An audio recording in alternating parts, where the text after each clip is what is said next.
to get any feedback, but if it's all right.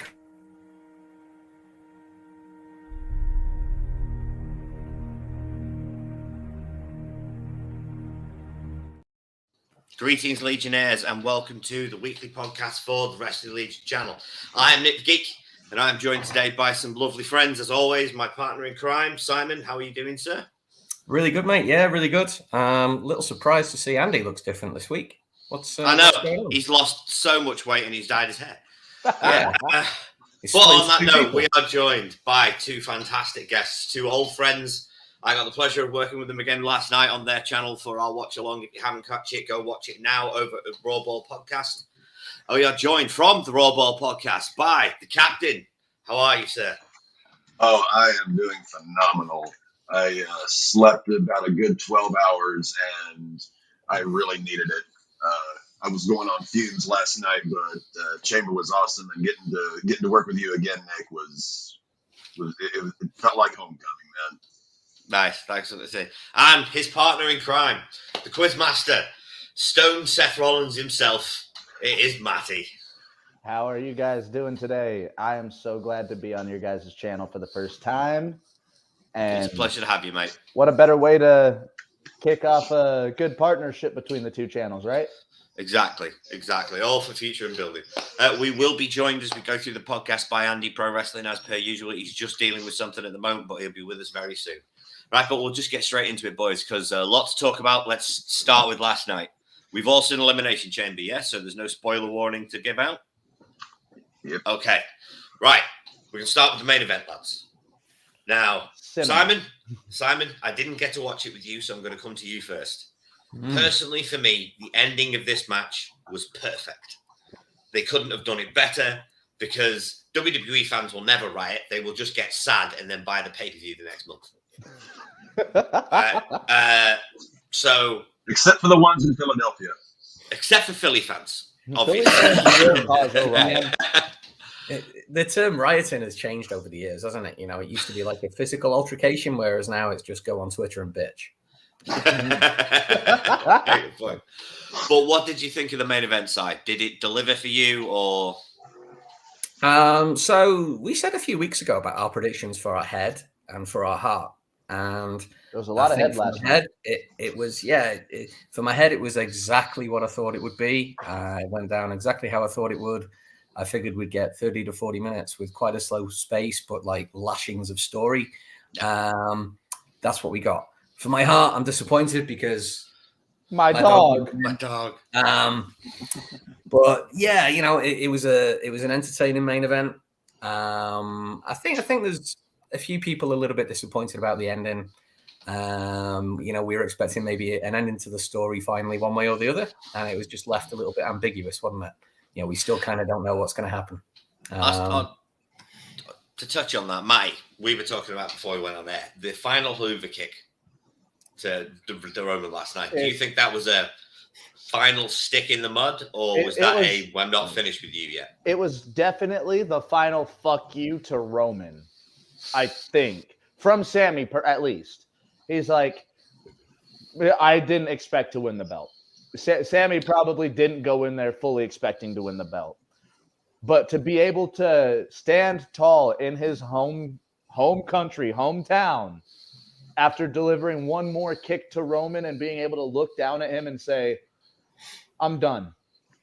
I think that was a good tie-off, but where does this – because if it does lead to KO and Sammy versus Usos at Mania – that's the only weird bit about this, because Jay came out and I don't remember him doing a damn thing other than getting pushed in the face. I was going to say, Cap, we'll go on the subject of Jay Uso. For me, Jay's always been the main character of this story arc. It started with him. It should finish with him.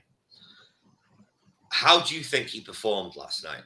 Because he didn't have to do much, but that crowd ate it up. He did.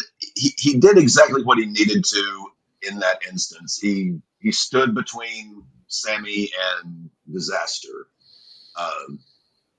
But it's confusing to me because trying to figure out, are the Usos going to stay together? It looks like they are, or is Jay just going to get fed up and walk out of it?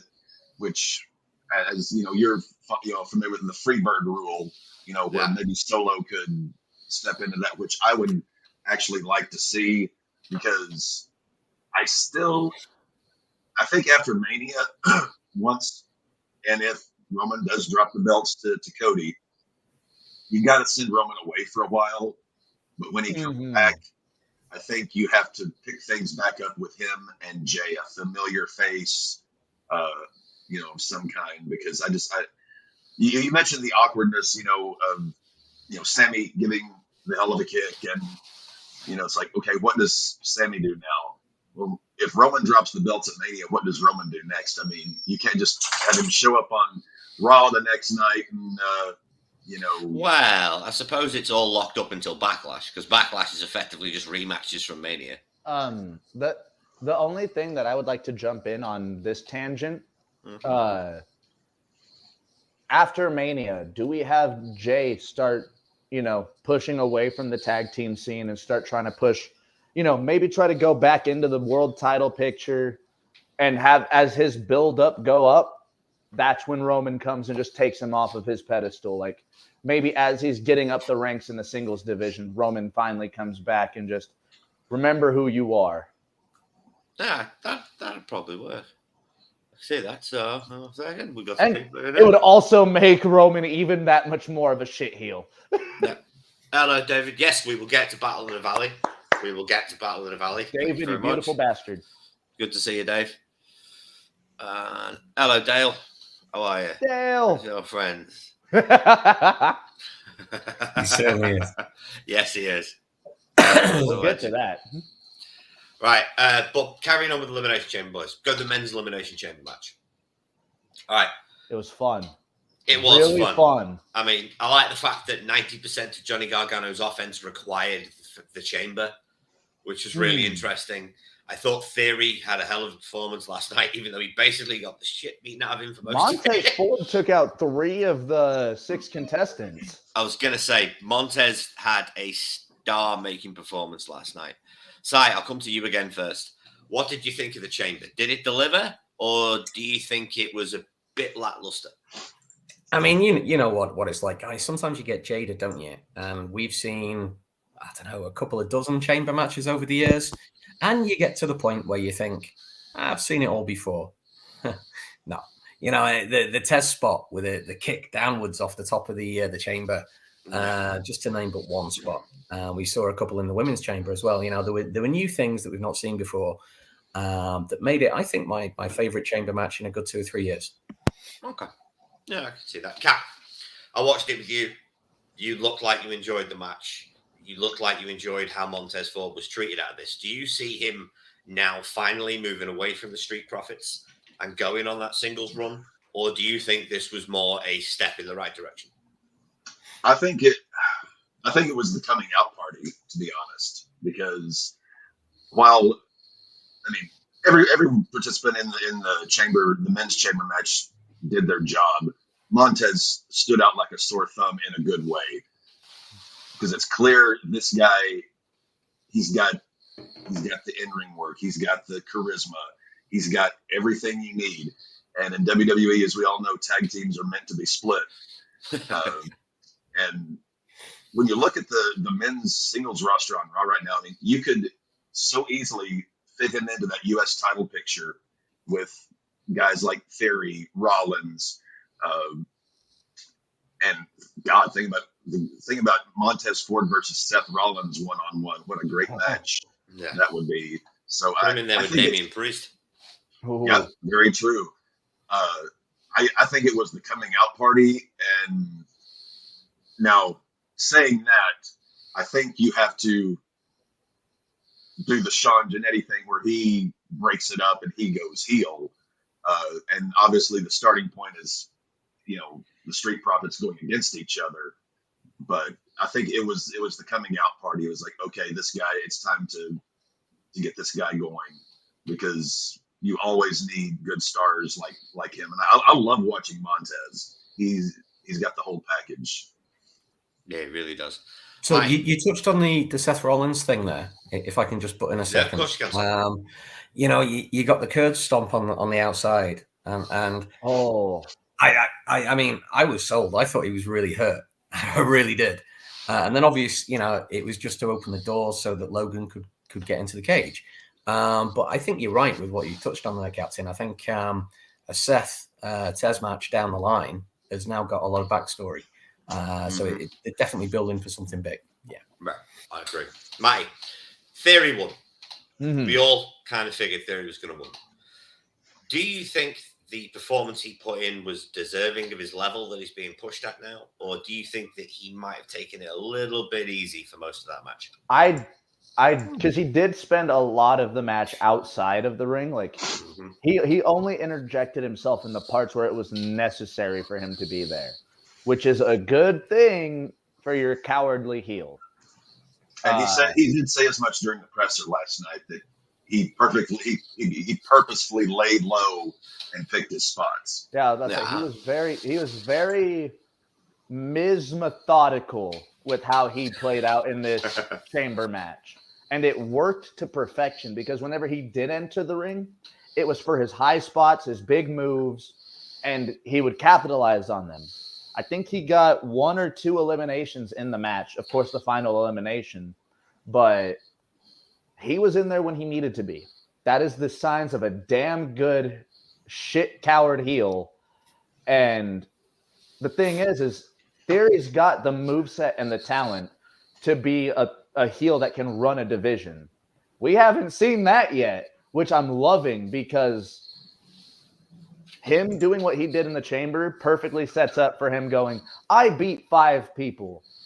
I'm going to leave an open challenge for WrestleMania, like we talked about on our show. Yeah, which then can be answered by the man you cannot see. Yeah, the one person that Theory probably would not be expecting to answer that challenge, but we all expect it to be Cena. Interestingly, though, he's got to get past Edge first. You've seen that's been announced for Monday. Really? Theory against Edge. Yeah, really? I'm excited. Yeah. That should be an interesting matchup.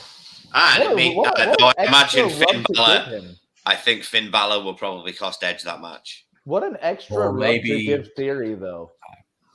You never know.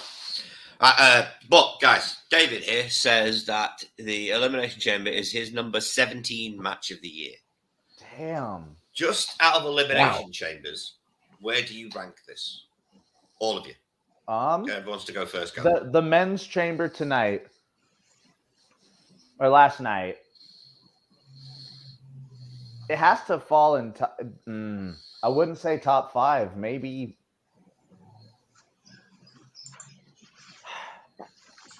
I'd probably put it at 7 or 8.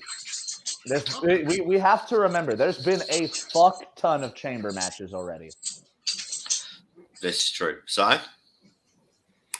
Just the chamber match itself, or the just the chamber match itself. Yeah, I mean I don't keep lists anymore. I used to do all that geeky stuff. I don't keep lists anymore, and I've got a bad memory. But off the top of my head, it's top 5 to 10 matches this year. Okay, Cap. I would probably. I'm going to put it just outside the top 10, and here's why. And it's not that the guys didn't perform well. I enjoyed the match quite a bit, and it's one of the better chamber matches I've seen in a long time. Hello, Maggie. Oh, Miss Maggums. Hello, Maggie. But my only problem with it is, the stakes were not as high. It was a U.S. title match as opposed to a world title match or a chance to go to Mania or something like that. So it was a great match. I loved all the participants in it, but sometimes the stakes have to be a little bit higher for me to put it into an all-time thing because it's not just what's going on. It's like, okay, why are they doing this? And it's like U.S. title as opposed to world title shot or world title itself. The stakes need to be a little higher for me to put it that high. No. Okay, but moving on, guys, because I want to talk about this because I was very pleasantly surprised by the mixed tag match last night. It was a very fun match. Yeah. That was the best mixed tag. I think it was fun. Yeah. Well, I think it was the most fun mixed tag they've done in a long time. And correct me if I'm wrong. Go on. correct me if I'm wrong. This was one of the first mixed tag matches where we saw the women take the heat of the match, like the very heavy part of the match. Yes, Finn and Edge weren't really involved in it till the end and like at the very beginning of the match. And Beth and Rhea were really going hard. Yeah, they got a few points. Yeah, they were the highlight. The way Rhea sold that superplex, just her eyeballs, just whenever I think I just cannot love Rhea Ripley even more, I watch her next match and I love her. It's like I can't stop loving her. Rhea Ripley is one of those talents that genuinely progresses leaps and bounds almost every match. Yeah. And has since she came to NXT UK. Yeah, she's just got better and better and better. Edge is Edge. He always performs at a high level. We all know this. He always does. Same with Finn. I've got to agree with you, Matty. The surprise last night was one, Beth Phoenix was in phenomenal shape and didn't look like she had an ounce of ring rust on her. And Rhea put in the star performance that she needed to put in, don't you think, Si? Especially with her going up against Charlotte. But don't you think they should have won? Yeah, I saw a take about this earlier in that, Edge's contract is supposedly up in, I believe, August, and it could be his last WrestleMania. Him and his wife should maybe be elevating younger talent, but it's not the end of the story yet, is it? I mean, there's no reason why Rhea can't beat Beth one-on-one on a Raw between now and WrestleMania. There's no reason why Finn can't get the upper hand on Edge at some point. I think we still get Finn Edge at Mania. In a Hell in a Cell. I think you've got to remember that when he was booking it, Triple H booking a card in Montreal where Sammy, the hometown hero, was going down, he had to give them something. And, a Canadian had to win. Yeah. A Canadian had to win. Just to throw this in, just as an idea here, the way if you were to set this up for Mania in a particular way, you could have, because we know Finn and Edge have got one more in the tank. So let's say Mania, Finn goes over Edge in insert gimmick match. Damian Priest wins the U.S. title at Mania. Rhea Ripley wins the women's title at Mania. We could have Judgment Day packing.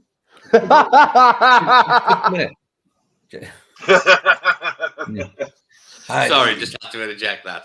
Just a minute, Cathy. You're missing one person from Judgment Day there. Let's not forget that Dominic is going to beat his father, retire him, take his mask, and become the new Prince Mysterio Jr. Right. Except Ray kind of bequeathed that mask to Santos Escobar on Friday. No. That was an exchange. That was a mask exchange. Because the mask that Santos gave to Ray was a mask of his father's. Yeah. And the mask that Ray had given to Santos was one of the first masks Ray wore when he came to the WWE. Okay, that I did not know. Yes, I forget. We do need to see Sub Mysterio and Ray, which I think is a moot point. I mean, we know it's got to happen. It has to happen at Mania. But the stakes there are kind of self-explanatory. It's father versus son. I was just thinking more in terms of Judgment Day, getting gold on them as opposed to just being a faction. It was like, okay, the Horsemen, when they first started, they had all the belts, and Bloodline has all the belts. Evolution. All the belts. Judgment Day, if they had had the women's championship, the U.S. title, Ray's mask, whatever, that would further them instead of, I don't want to see Judgment Day break up yet. I want to see this keep going.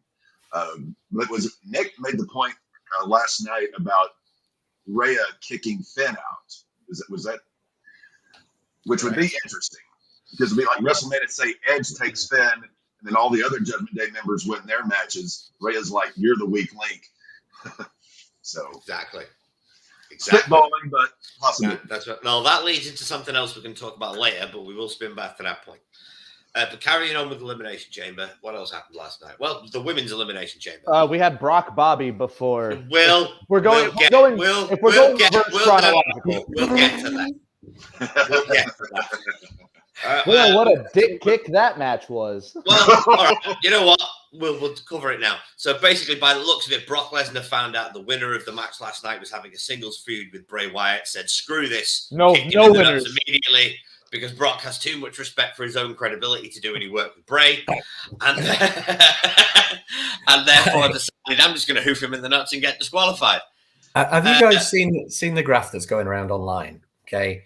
No. When there's a scale, and it's basically it's find out versus fuck around, and this is exactly what happened, because Bobby Lashley found out. Yeah, it was Suge. Shout out to Suge from the Second Turnbuckle podcast, calling it before the show. Yeah, but my favorite part of that, why did the referee deserve that second F5? He was already dead in the ring.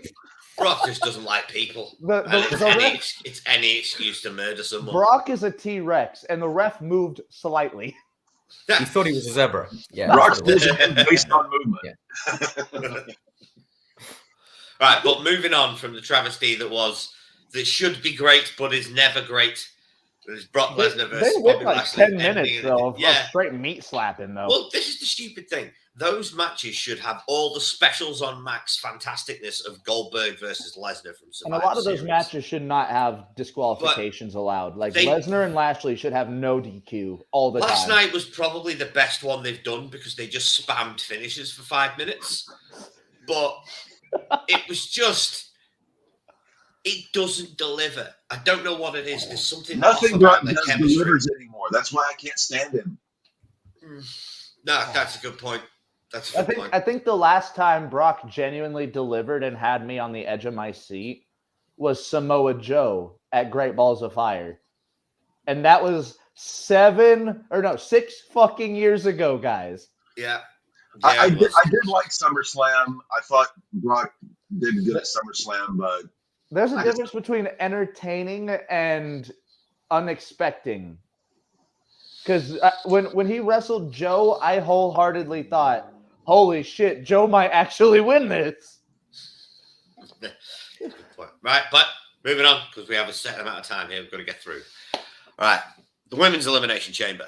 Liv Morgan came out dressed like Daisy Duke. The obvious winner came out to an ungodly pop. The great wrestler that is Raquel Gonzalez got eliminated by Carmella and Asuka at the same time. Natty was also there. And Nikki Cross was apparently in the match, but I didn't see it until she got eliminated. You know what, Nick? You got a good point. I don't remember Natty doing anything of relative importance in that match. She was there because she was Canadian. She kind of half eliminated Liv. Yeah. Kind of. My only takeaway from Natty last night was like, wow, it's like someone let all the air out of Nia Jax. I knew that would pop, Simon. I always say this. Natty always brags that she has more wins in the WWE women's division than any other women's wrestler. But what she never says is she's also got more losses in the WWE women's division than any other women's wrestler. Well, Natty is the last diva, isn't she? She's the last hang-on from that generation. And I remember you saying that last night, and I, for some reason, just did Carmella come in at that end of the Divas era, or no? No. Nope. Okay. No, Carmella came in after the Horsewomen. Okay.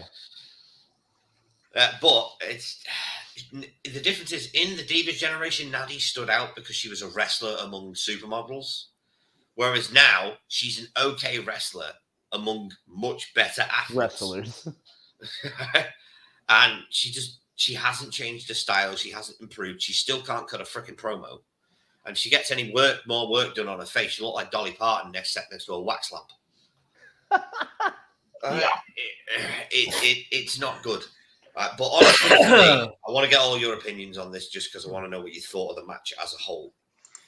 It wasn't as good as the men's chamber, like in the slightest. And I think they repeated, as Shug again pointed out last night, the face spot in the cage. Every single girl had their face shoved through the cage on camera side by somebody else. Everybody. And I think it happened to some of them more than once. Yeah, I think Liv Morgan had her head through that cage like 8 times through that match. Yeah, it was a little bit ridiculous. I mean, I was happy with the winner. I think Asuka's the most logical opponent for Bianca at Mania. She'll have the best match with Bianca at Mania. And he'll probably dethrone her at Mania. I hope she's the one that beats her. And then Triple H sends Asuka on an ungodly undefeated streak like he did. What was it? In NXT. 380 days in NXT? Yeah. Let's go 450 days for Asuka as Raw Women's Champion. Yep, I'm down with that. I'm down with that. I'm loving Demon Clown Asuka. She was getting a little stale to me, and this is to see her bring the Kana gimmick back is a breath of fresh air. Dude, it's a shot of adrenaline. Yeah. It is one of the best things that they've been able to bring from the outside of the WWE. This wasn't ours, but let's bring it in. Yeah. Next to Demon Balor. Si, do you think there was anything in this match that we would call redeemable? Something that made it stand out, that it would be remembered for? Or do you think that it was just another women's chamber? I think, to put this into perspective, right, I was looking at the card last night, looking at the 6 people in the men's chamber, the 6 people in the women's chamber. And I was looking at what I think will be the final WrestleMania card. And I kind of think there's only going to be the winner of each chamber that actually makes it to WrestleMania. I think the other 5 might just miss out on the show, unless they're in the Battle Royal. So I think this is like their consolation prize. They're like, we're not going to use you next month, but you're going to get pushed and featured this month. But for a lot of them. I mean, there was some good showings. Living particularly with the sunset flip off the top of the pod. I popped for that.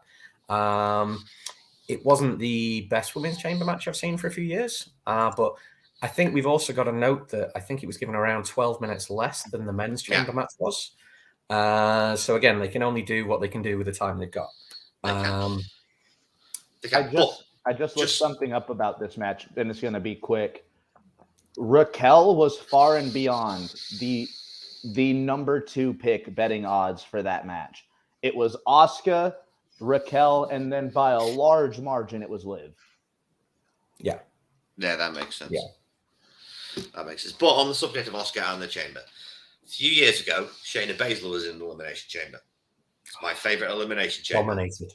And she murdered everybody, right? And just murdered everyone, eliminated everyone on the match. Do we not? They all found out. They all found out. Do we not think Asuka would have been better served having that type of performance in this chamber rather than coming in halfway through and meandering on? I like her entering where she did, honestly.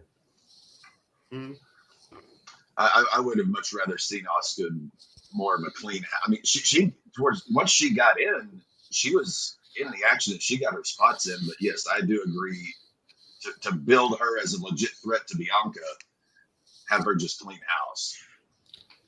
Yeah, I agree. I completely agree. Right, but we're going to move on, guys, because that was Elimination Chamber. So, what did we all rate the show at? I'm going to go ahead and give it a 6.5 out of 10. And that's purely for the main event. I think it was a 1-match card. I've given it 7 last night as a whole. And Devin, I think, gave it 6.8. That was like 6.5, 6.7. I'm around 7. It was my second favorite PLE of the year so far.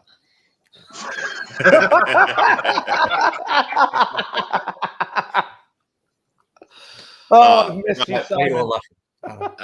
Moving on to the other side of the planet, but on the same side of the planet, technically. Yeah, I was about to say it was in California. It was in California. Last night was New Japan Pro Wrestling Strong in the Valley, where, in my opinion, only 2 main things of note happened. Maybe 3. So that's what we're going to talk about today. The first one is Kenta. Kenta has finally won the New Japan Strong Openweight Championship. So Kenta has finally won a belt in New Japan. Matty, I'm going to come to you first because you're the biggest New Japan nerd out of the 3 of us. 4 of us. Sorry, Cap, but I know you don't watch a lot of New Japan. So I wouldn't call you New Japan not as much as I should, but more than I used to. When I first saw Kenta come over to NXT as Hideo Itami, no idea who he was. Once I saw his work, I fell in love with him, watched all of his shit. Now that I've seen him finally win a title, I'm just thinking of the matches he's going to have with Ishii and fucking oh my God, what's his name? Goto. Thank you. Like, there are a lot of high-end, hard-hitting matches that we can have with Kenta now with that title. We're also coming close to Forbidden Door too, aren't we? Mm-hmm. So imagine Kenta against Yuta. Oh, don't you tease me like that. That'd be nice. That'd be nice, Si. Si, I know you aren't the biggest Kenta fan. I know you said that you have told me in the past that he's a little bit laborious at times. I don't recollect that conversation, but yeah, I mean, maybe I didn't used to appreciate him as much as I do. I think Kenta's great. You know, he's not one of my top 10 favorite wrestlers, but he never puts on a bad match, and it's great to see him win gold. Okay. I always love those conversations between you two where he's like, nope, I don't think I talked about that. I know he did. This is the thing. One of us has a poor memory. Yeah. Yes, you do. And it's not him. Yes. Yeah. No, it's not him. It's not the older one. Honest. Right, but anyway, sticking with Battle of the Valley and moving on to what was probably the most important thing that happened last night. Well, second most important thing that happened last night. Mercedes Moné defeated Kairi Sane to win the new IWGP Women's Championship. Now, the former Sasha Banks has made a lot of noise without doing anything over the last 7 months. Everyone has been asking questions. Where would she go? How would she do? Now, I've not had a chance to catch the match yet, lads. Has anybody had a chance? Simon, you have. Right, well, I'm going to come to you first. First question I've got to ask. That new DDT finish out of the Gory special, did she hit it? And did she hit it correctly? This time she hit it blob on. Yeah. Okay. I think that was maybe just a timing issue the first time. You know, you've got to I thought it's because of the giant heels she was wearing. A giant what? That she was wearing giant heel dresses. Imagine doing that in heels. They're like platforms. Yeah, that's a good point. Yeah. I've never tried it, but yeah. No, I was a little worried. I mean, when it comes to Japan putting on women's matches, I don't think enough people call them out for the sexism compared to other cultures than maybe they should. I was a little worried it was going to get 9 or 10 minutes. You know how it goes. I think it was a touch over 25, and it was. They really gave him time. Yeah, I'd say straight into my top 3 women's matches I've seen this year. Really good watch. You know, I'd suggest you guys all go and check it out if you haven't done. Although I don't think it's quite going to touch Roxanne and Meiko Satomura coming. Don't mention on this show. Simon, you should have seen the promo that Nick cut on Mako last night. It was a good 2.5 minute promo. So you can talk for 2.5 minutes about Mako. So I've got No. You're not setting me off today, sir. With Nick again, I had to set him up. It was perfect. You're not setting me off today, sir. Moving on. Nobody else. I will say nobody else has seen the match. We are moving on. Very happy for Mercedes. I've seen Mercedes' intro during that match, and I will say, amazing tribute to Hana Kimura during her entrance. Amazing tribute to Hana Kimura. That's really cool. But moving on to arguably the most important thing to happen in free agency in quite some time. The final boss when she signed for NXT UK. I'm going to come to your house and I'm going to rip your eyes up so far you have to be able to see what you have for breakfast. Last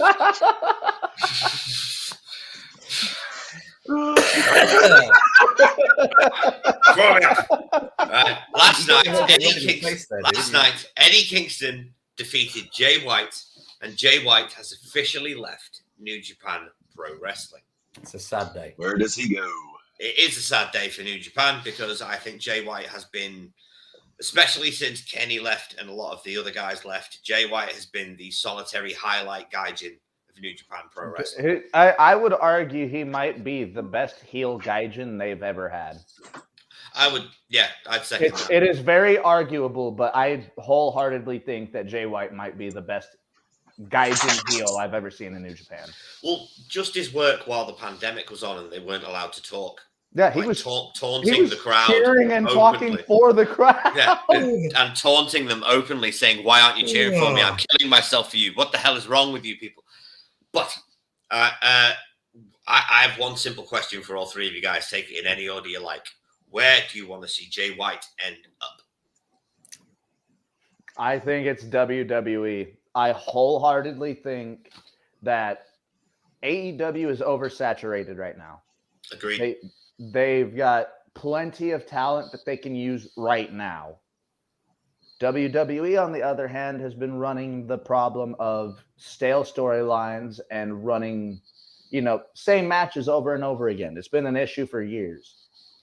Bring in that new breath, that new life of Jay White in, and he already speaks English. English speaking is his first language. He's one of the best heels in the business. I would put him and MJF at 1 and 2. And he's got the Miz moveset. He doesn't do anything that he can't do or the Chris Daniels moveset. He doesn't do anything at minute 5 that he can't do at minute 60. Jay White is a safe, solid worker on top of being one of the best heel talkers in wrestling.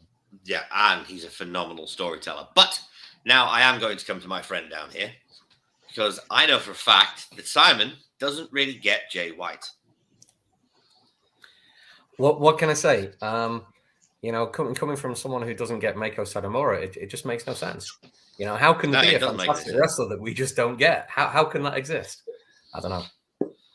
But it does happen. But Simon, the difference is Jay White is phenomenal at his job, whereas Satomura is a complete waste of space with no timing, less talent than a boiled plug, and really shouldn't have had a job. She's 150 years old and should have retired in 1972 when she was there. Last time she was relevant. Meiko Satomura is 1 year difference to CM Punk. You keep telling me this, and I'll believe you when you show me the birth certificate. I'll Google it for you right now. Yeah. Being in the States, I've heard that one too many times. Oh, shit. I'm just waiting for Simon to actually order a fake birth certificate that says Meiko Satomura. So here you will see that Meiko Satomura, let me get this right, is 43 years. You see That's not a birth certificate. Oh, if it's on the internet, it must be true. Yeah. I'm going to go with Maddie on this, and for 2 reasons. Number one,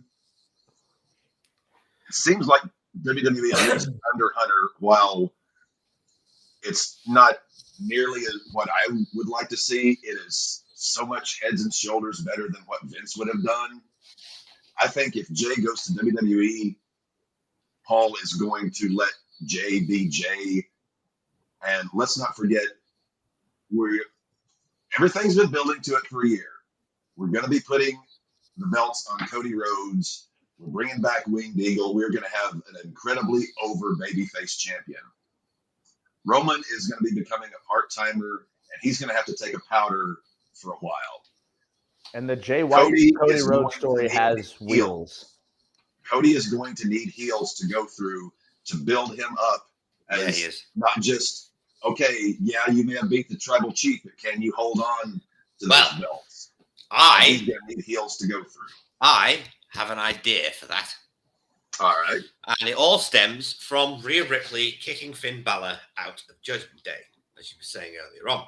I think you brought this up during. Yes, I did. I'm bringing it up now because I've finished it.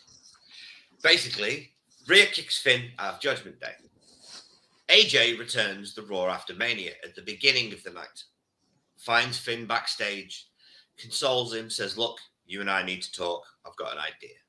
Is she with Punk or is she on her own? What? Why is there silence in the room? Wrong AJ, Simon. Oh, okay, sorry. Yeah, my bad. Okay. I was so confused. So, AJ Styles returns from his broken ankle, the Raw after Mania, at the beginning of the night in a backstage segment with Finn Balor and says, "Look, saw what happened last night. Sorry, man. Got a friend here with me. We need to talk." Disappears. Cody comes out later in the night, does his championship celebration. Lights go off. Bang. Lights come back on. Gallows and Anderson, AJ and Finn Balor, Jay White in the ring. All decimate Cody Rhodes. Cody Rhodes has 5 guys to wrestle for the next 6 months. I absolutely. All of whom are legitimate challenges. Yeah. all are complete legitimate challenges, at least, well, with the exception of Doc Gallows. All are legitimate contenders for Cody. All are legitimate people that can have a good match with him. Cody Carl is going to be an underrated banger for a pay-per-view. Yep. Well, okay, now, I'm not disliking what you're saying there, Nick, but at that point, what happens with Theory? What do you do with Rollins? I mean, we've got top guys. They're absolutely fine in the division they're in. I think you've got to at least start gearing up for Theory Cody at SummerSlam if you do that. Yeah, but Theory 1 ain't ready yet. And 2 needs to drop that US title. Everyone keeps saying he's not ready. He's not ready. No. How much more ready does he have to be? Well, people have been saying that about Braun Breaker coming up to the main roster, but Braun ain't ready. No, Braun ain't ready. Theory be ready. Carmelo Hayes is ready. Carmelo Hayes is ready. Carmelo Hayes is ready. But to help your point, Nick, and to kind of help Cap's point on that as well, we got roughly 4 to 5 months between Mania and SummerSlam. 6 months, yeah. So that would, you'd still have that amount of time to run through the entirety of WWE's Bullet Club and then be able to get the belt off of Theory and then have Theory try to go towards Cody, maybe. Sorry to interject, lads. David with a bit of info for us. Apparently, Bailey, Dakota Kai, Trinity, Tamina, and Phil Brooks were all at the New Japan show last night. Without a doubt. I wouldn't doubt it at the slightest. Tamina, let's hope she doesn't jump ship. That would be devastating. Obviously, ain't nobody meaner than Tamina. WWE would be crushed without the Tamina train. Yeah, who could replace such a big gaping hole like Tamina? Anyway, so guys, one word answer. Where do you want to see him end up? WWE. WWE. WWE. Anywhere but WWE. I'm not gonna lie. I will play devil's advocate for a second. If he were to go into AEW, we just lost Kyle O'Reilly and Bobby Fish essentially. Put him with Adam Cole and start something with those two. Those are two of the best heel talkers that they would have. Yeah. They can even run them against each other, considering Jay's the one who concussed him. Mm-hmm. Oh, I completely fucking forgot about that. Yeah, Jay's the one who concussed him in the first place. But moving on, guys. We have one final thing to talk about today before we move on to letting you guys promote whatever you want to promote. We are talking about our dear, dear friend and promoter and savior of all, Tony Khan. It's a bit of a Twitter meltdown over Ariel Helwani. Simon, would you like to fill the good people in? Okay, so we all saw the interview that Ariel did with Tony Khan, I don't know, a month or so ago. He basically asked Tony several times about the Punk situation. Tony just refused to answer any of the questions. Now that was the choice that TK made, which, to a certain degree, you can respect. Ariel then, he's been known for like UFC journalism, boxing journalism. He's been around the block a few times. Around the bend. Yeah. He's obviously agreed to work with WWE this weekend. Tony sent a tweet out that was quite disparaging, likening his professionalism to that of Tony Schiavone. I forget the exact words. But yeah, I think in reply to that, and he's worked for WWE, if you believe what you read on the internet, he hasn't been paid for his work this past weekend either. He was all over the Chamber pre-show. He was sat with one of my favorite UFC fighters of all time, George St. Pierre, which was fantastic to see him. Ariel has covered every single GSP fight. I will also say, weird tangent, not to break off too far. George St. Pierre in a WWE arena. It has to only be for the fact that we were in Toronto, but the world should end shortly. Marky diaries.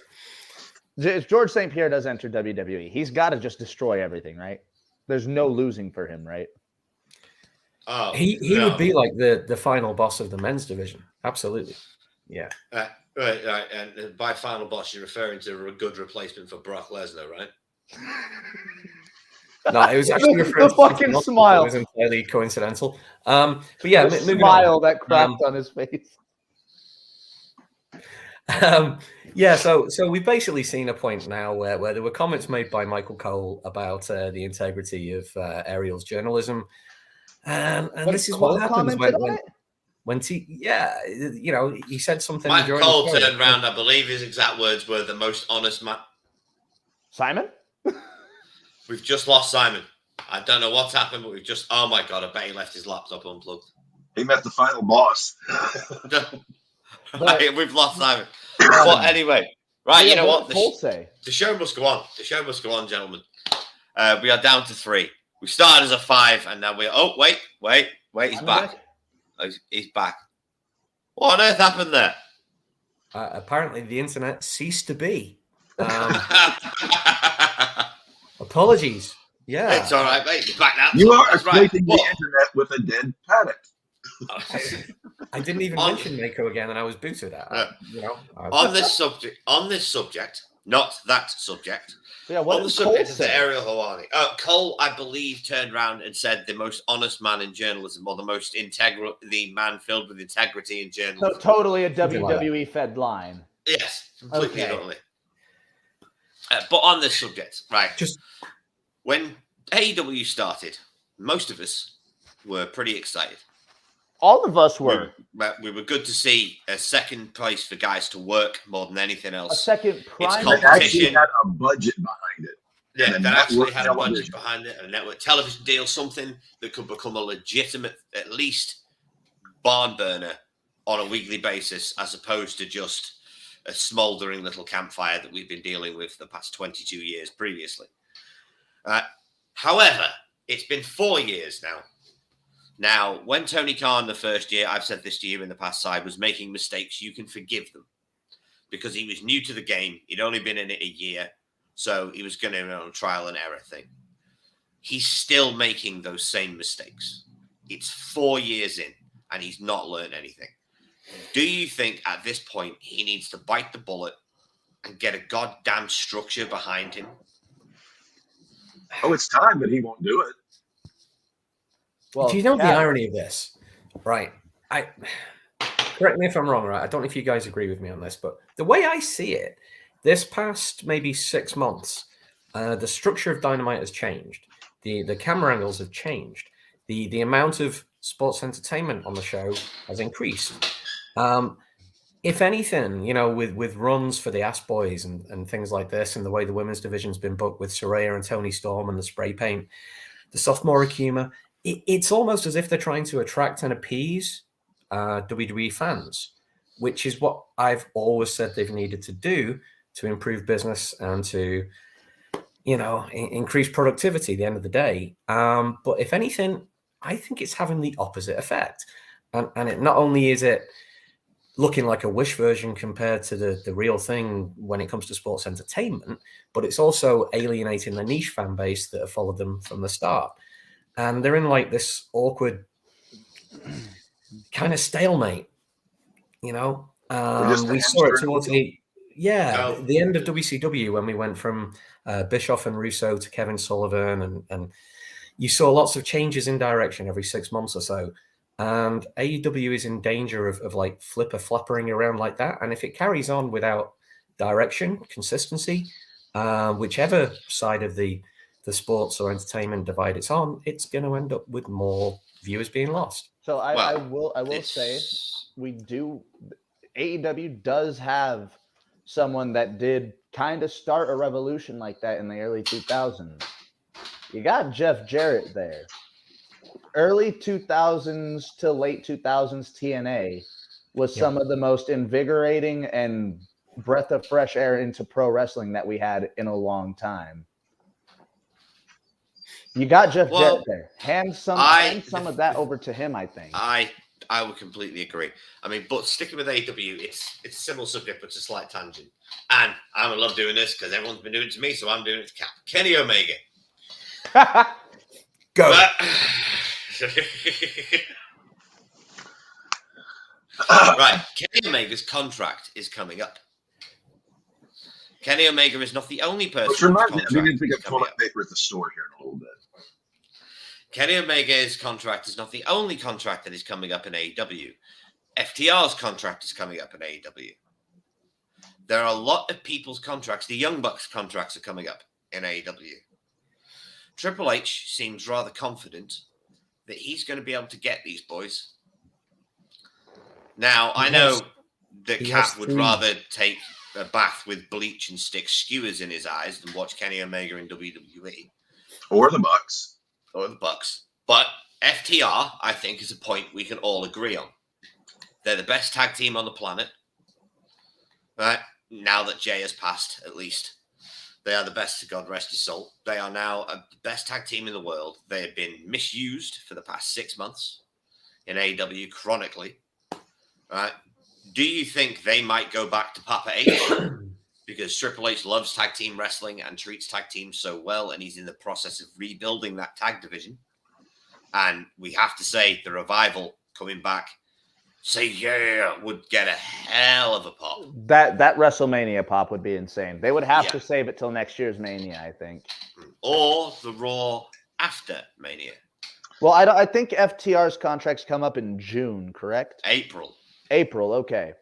I know for a fact that there is the injury time clause on a majority of AEW talent. Yeah, there is. So that's why Kenny's contract is staying longer. Yeah, that's like Kenny's going to be there for a little bit longer. Didn't Dax? No, Dax wrestled through all of his fucking injuries, didn't he? He did. What a man. What a man. Yeah, he did. But I'm going to come to you, Cap, because I just want to hear what you say on this. All right. If Triple H does get Kenny Omega, what would you do with him? Well, I'm guessing they have plenty of janitors. He was the cleaner, so he could possibly fill that role. If he were to get Kenny,